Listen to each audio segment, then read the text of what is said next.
राष्ट्रवादी काँग्रेस शरदचंद्र पवार पक्षाचे अध्यक्ष ज्येष्ठ नेते जगन्नाथ बापू शेवाळे, आमचे दुसरे ज्येष्ठ नेते माननीय दिलीप भाऊ डोंगरे साहेब, माऊली शेठ खंडागळे, अनिल तात्या मेहर, किशोर शेठ दांगड, तालुक्याचे अध्यक्ष तुषार भाऊ थोरात, अनंतराव चौगुले, प्रमोद गोतारणे, अशोकदादा घोलप, शिवाजीदादा खैरे, शरदराव लेंडे, अंकुश शेठ आमले, मोहित धमाले, अनिल तांबे, गुलाब पारखे, शरदअण्णा चौधरी, गुलाम नबी नकी शेख, सीताराम खिलारी, जयवंत गोडके, सुनील मेहर, काबा गागरे, तुळशीराम भोईर, बाबासाहेब परदेशी, सईद पटेल, समीर भगत, भास्कर गाडगे, मोहन बांगर, बाजीराव डोले, मंगेश काकडे, राहुल सुकाळे, चंद्रकांत डोके, सुनील पवार,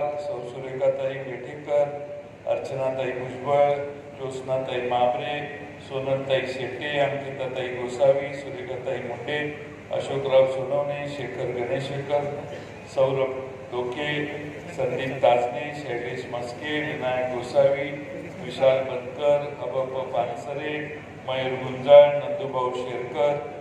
या निवडणुकीत ज्यांनी माघार घेतली ते माऊली शेठ खंडागळे, काबा शेठ गागरे, निलेश भुजबळ, जुबेर शेख, योगेश तोडकरी, भास्कर पाडेकर, आप पक्षाचे उपस्थित असणारे सलीम इनामदार, प्रकाश कामखेडे, सुनील खिलारी, संजय चव्हाण, सोहेल गोलंदाज, आपल्या राष्ट्रवादी शरदचंद्र पवार पक्षाचे, शिवसेनेचे आणि काँग्रेस पक्षाचे आणि आप पक्षाचे आणि इतर सर्व मित्र पक्षाचे सर्व पदाधिकारी आणि बंधू भगिनी, खरं म्हणजे इथे येऊन मी सभा घेण्याची काही आवश्यकता नव्हती।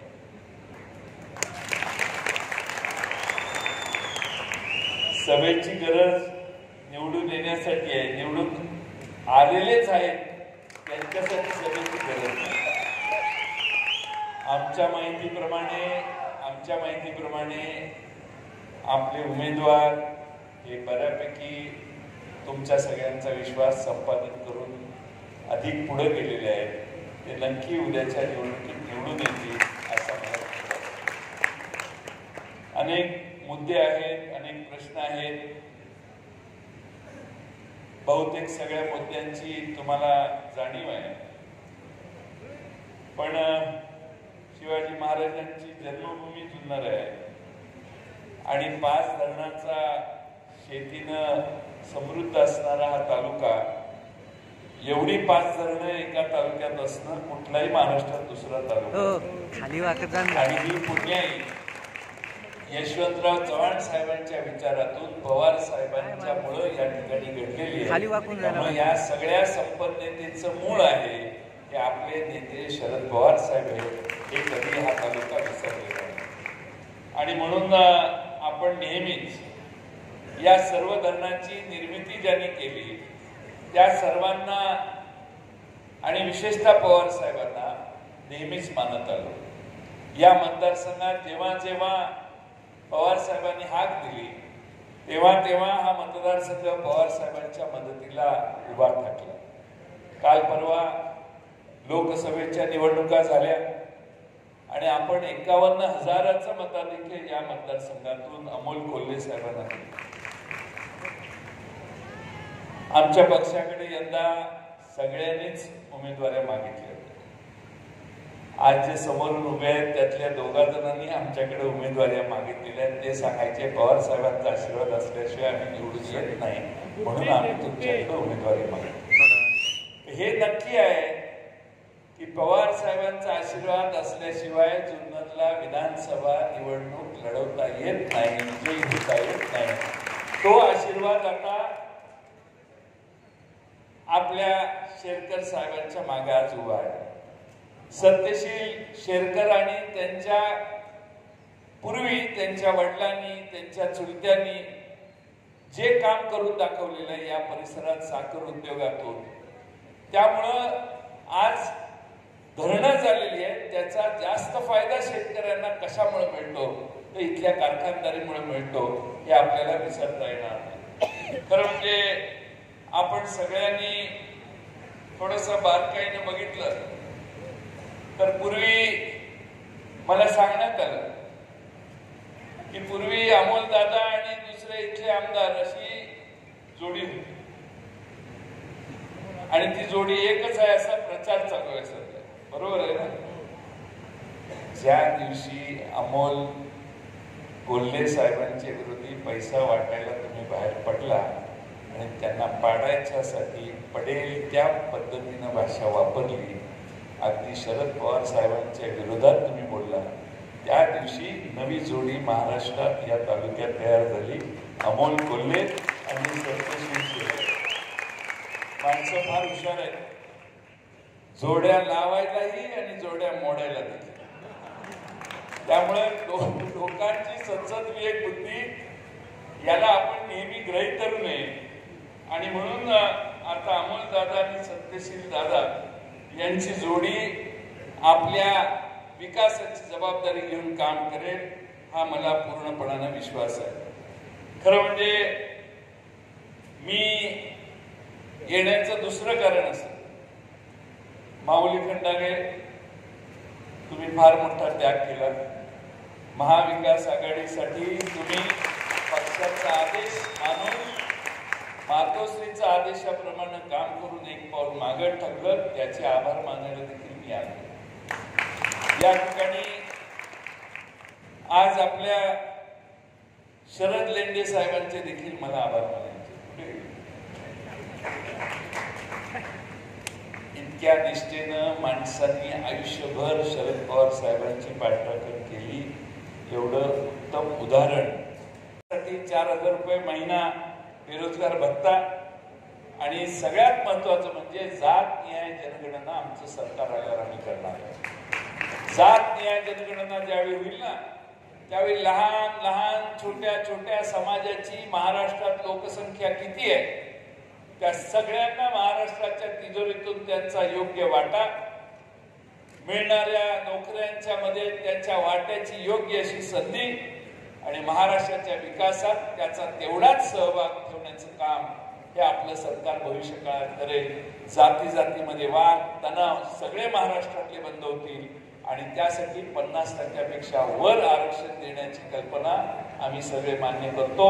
मला हे कळत नाही की नरेंद्र मोदी साहेब 50% आरक्षणाची मर्यादा वाढवायला का घाबरले, त्यांना काय अडचण. मला असं वाटतंय की 50% आरक्षण मर्यादा वाढवली नाही की जाती जातीमध्ये वाद कायम चालू राहतील आणि त्याच्या विरोधात आवाज उठवण्याचं काम आमचं उद्या येणारं नवीन सरकार करेल आणि केंद्र सरकारला ही 50% आरक्षण मर्यादा हटवण्यासाठी आमचं सरकार प्रयत्न करेल हा विश्वास तुम्हा सर्वांना आम्ही या ठिकाणी देतो. आज या निमित्ताने आपणा सर्वांना माझी जाताना विनंती की या ठिकाणी छत्रपती शिवाजी महाराजांच्या भूमीमध्ये छत्रपती शिवाजी महाराजांचा इतिहास बदलणाऱ्यांना काय प्रायश्चित्त आपण देणार याचा पुढच्या 8 दिवसात तुम्ही विचार केला पाहिजे. परवा अमित शहा आमच्या भागात आले. अमित शहा म्हटले रामदास स्वामींनी सगळ्या युवकांना संघटित केलं आणि छत्रपती शिवाजी महाराजांना बळी दिली. असं काय झालं होतं का? रामदास स्वामींचं त्यांचं स्थान आहे, आमचं काय त्याच्याबद्दल मत नाही. पण छत्रपती शिवाजी महाराजांच्या मागे रामदास स्वामींनी ताकद उभी केली आणि मग छत्रपती महाराज शूर झाले आणि त्यांनी रणांगण मारलं. हा चुकीचा नरेटिव्ह महाराष्ट्रात निर्माण करण्याचं काम आणि छत्रपती शिवाजी महाराजांचं महत्व कमी करण्याचं काम जर कोणी करत असेल तर हा महाराष्ट्र ती खपून घेणार. मी मगाशी तुम्हाला गुजरातचं उदाहरण दिलं. लहानपणापासून आपण सगळे शाळेत वाचतोय छत्रपती शिवाजी महाराजांनी 2दा सुरत लुटली. पुस्तकात लहानपणी आम्ही ऐकले वाचले. सगळ्या इतिहासकारांनी हेच लिहिलंय. कुठल्याही इतिहासकारांनी असं लिहिलं नाही दांगट साहेब छत्रपती शिवाजी महाराज फिरायला सुरतेला गेले, 4 दिवस तिकडे मुक्काम केला आणि मागे आले. असं कुठल्याही इतिहासात नोंद नाही. ब्रिटिशांनी देखील अशी नोंद केली. छत्रपती शिवाजी महाराजांनी सुरतेवर हल्ला केला, सुरत लुटली, एकदा नाही 2दा लुटली. पण देवेंद्र फडणवीस सांगायला लागले छत्रपती शिवाजी महाराजांनी सुरत लुटली, हे चुकीचं बोलू नका. छत्रपती शिवाजी महाराज सुरतेला गेले होते, सुरतेवर त्यांनी हल्ला केला, सुरत लुटली हे बोलू नका. का अमित शहाना वाईट वाटेल? तिकडं आमच्या मराठी मुलकातल्या राजाने जाऊन हल्ला केला, त्यांची लूट केली, अमित शहाना वाईट वाटेल, नरेंद्र मोदींना वाईट वाटेल. अरे किती त्या गुजरातच्या पायावर पडून डोळर घेऊन तुम्ही त्यांना मस्का मारता, ह्याला काही मर्यादा ठेवा. ह्याच्या पलीकडे जाऊन सांगतो, मालवणला पुतळा उभा केला महाराजांचा, मोदी साहेबांनी उद्घाटन केलं. 8 महिन्यात तो पुतळा कोसळला. छत्रपती शिवाजी महाराजांचा स्वाभिमान नसणारा महाराष्ट्रात एकही माणूस नाही. का कोसळला? एकनाथ शिंदे म्हणतात वाऱ्यामुळं, फार स्पीडनं जोरात वारं होतं म्हणून वाऱ्यामुळे कोसळला. मी दुसऱ्या दिवशी गेलो बघायला काय झालं. एक नारळाचं झाड पडलं नाही, एक आंबा पडला नाही, आंब्याचं झाड पडलं नाही. मी म्हटलं हे बाबा कुठून वारं आलं? मी म्हटलं इकडं आलं. पुतळा कुठून पडला, कसा पडला? मी म्हटलं इकडच्या बाजूला वारं आलं, पण वारं येतं त्याच बाजूला पुतळा पडला. म्हटलं इकडं पडायला पाहिजे, तो इकडं पडला.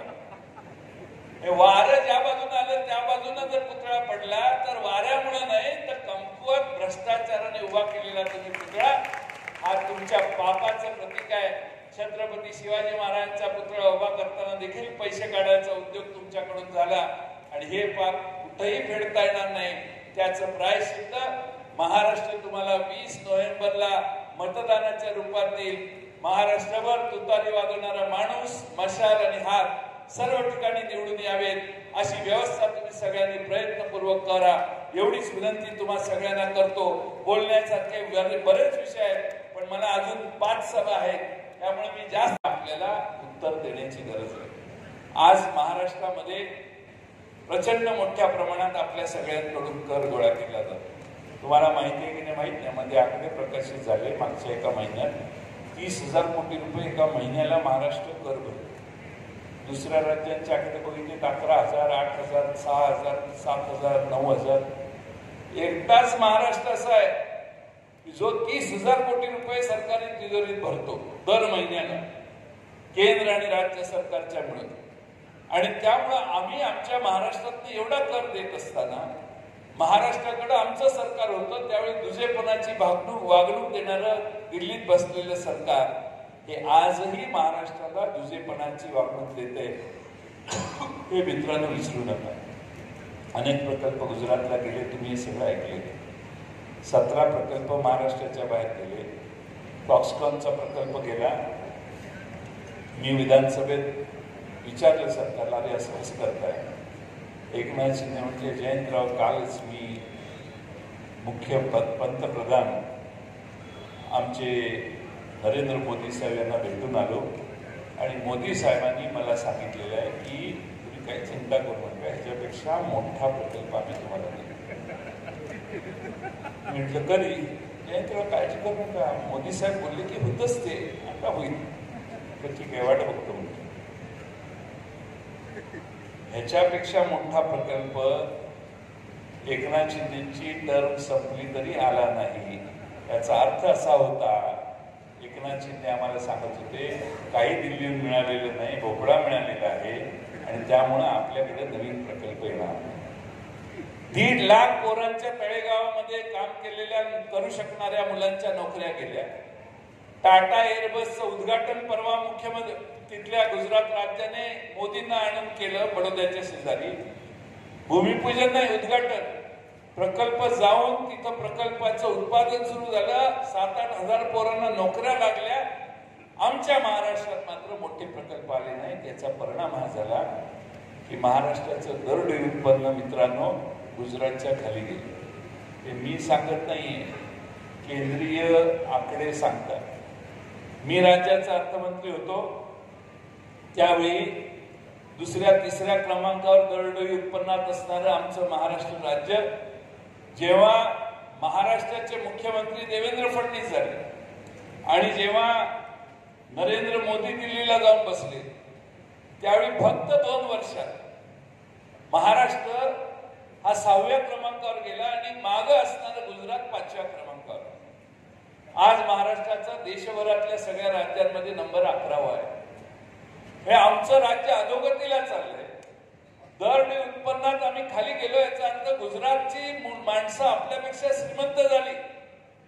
गुजरातमध्ये दरडी उत्पन्न वाढलं म्हणजे आम्ही त्यांच्यापेक्षा आज कमी पडतोय. आणि त्याच्या पलीकडे जाऊन 2-4 दिवसापूर्वी आकडेवारी प्रकाशित झाली मागच्या आठवड्यात की भारताच्या सकल उत्पन्नात पूर्वी महाराष्ट्राचा वाटा 15% असायचा, आता तो 13% झालाय. म्हणजे 2% आम्ही खाली घसरलो. तुम्हाला वाटेल की 2%ने काय होतंय, काय सांगतात ते? 2% म्हणजे काही लाख कोटी रुपये आम्ही महाराष्ट्रात संपत्ती निर्माण करण्यात कमी पडलो, असा त्याचा मित्रांनो अर्थ आहे. या एकनाथ शिंदेंनी आणि त्यांच्या 2 उपमुख्यमंत्र्यांनी मिळून महाराष्ट्र गुजरातच्या दावणीला नेऊन बांधलेलं आहे. गुजरातचं मांडलिकत्व महाराष्ट्राने स्वीकारलेलं आहे. महाराष्ट्रातल्या पोरांच्या हाताच्या नोकऱ्या गेल्या, महाराष्ट्राच्या माती महागाई आली. महाराष्ट्राला मागं ठेवण्याची व्यवस्था नरेंद्र मोदींचं दिल्लीचं सरकार करतंय. त्याच्या विरोधात आवाज उठवण्याची दानत राज्याच्या मुख्यमंत्री आणि 2 उपमुख्यमंत्र्यांना नाही. हे पहिल्यांदा तुम्ही लक्षात घ्या. आपल्याला राज्य कसं असलं पाहिजे? अन्याय महाराष्ट्रावर झाला तर आवाज काढणारा, आवाज उठवणारा आणि जाब विचारणारा मुख्यमंत्री महाराष्ट्राला पाहिजे. पण ह्यांच्यावर एवढे उपकार आहेत त्यांचे आणि ह्यांच्या डोक्यावर एवढ्या टांगत्या तलवारी आहेत. यांचा घास नाही नरेंद्र मोदींना जाऊन जाब विचारायचा की महाराष्ट्रात तुम्ही असा आमच्यावर अन्याय का करताय. सगळं महाराष्ट्राचं चाललंय गुजरातला, पण महाराष्ट्रातल्या सामान्य लोकांच्या वतीनं नेतृत्व करणारे मुख्यमंत्री मानाखाली घालून त्या ठिकाणी बसतात आणि महाराष्ट्राचा अपमान स्वीकारतात. कारण ह्यांना बाकी दुनियेत काही प्रिय नाही. लाडकी यांची फक्त खुर्ची आहे. बहिणींचा गैरसमज नसावा. हे सगळं जे चाललंय ते फक्त लाडक्या खुर्चीसाठी चाललंय. प्रचंड गोष्टी अशा आहेत महाराष्ट्रात. ते बोलायला गेलो तर तुम्हाला मी म्हणाले काय करतात, काय सांगतात, वेळ कमी आहे. पण आम्ही सत्तेवर येऊ याच्यात माझ्या मनात शंका नाही. सत्तेवर आल्यानंतर आम्ही काय करणार? राहुल गांधी, उद्धव ठाकरे साहेब, शरद पवार साहेब यांनी परवा मुंबईत एक सभा घेतली आणि 5 पंचसूत्री महाराष्ट्रात जाहीर केली. आणि आता 12 वाजता आमचा जाहीरनामा देखील प्रकाशित होईल मुंबईमध्ये. तोही तुमच्यापर्यंत पोहोचेल. पंचसूत्री जाहीर करताना त्यातला एक मुद्दा आहे की आम्ही महालक्ष्मी योजना आणू. महालक्ष्मी योजनेमध्ये आमच्या महाराष्ट्रातल्या भगिनींना 3000 रुपये महिन्याला देण्याची व्यवस्था आमचं सरकार करेल. इथल्या पुरुषांना मी आनंदाची बातमी देतो. बायको माहेरी जायला लागली, बहीण सासरी जायला लागली, आई गावावरून मोठा प्रवास करायला लागली तर तिला इथनं पुढं एसटीचा तिकीट करावं लागणार नाही. मोफत महिलांना महाराष्ट्रात प्रवास आमचं सरकार निवडून आल्यावर देणार. शेतकऱ्यांची उद्धव ठाकरे साहेबांनी 19 साली सत्तेत आल्या उद्धव ठाकरे साहेबांनी आग्रह केला आणि महाराष्ट्रात शेतकऱ्यांची कर्जमाफी आपण केली. आमच्या लोकसेवेच्या पंचसूत्रीमध्ये आमचा 3रा मुद्दा आहे की आम्ही सत्तेत आल्या महाराष्ट्रात पुन्हा एकदा शेतकऱ्यांची कर्जमाफी देण्याची व्यवस्था केली. आता हे आम्ही जाहीर केल्यानंतर देवेंद्र फडणवीस फिरून सांगतात की नाही आम्ही पण देणार. आम्ही जाहीर केल्यावर तुम्ही कसं काय जाहीर करू शकता? आमचं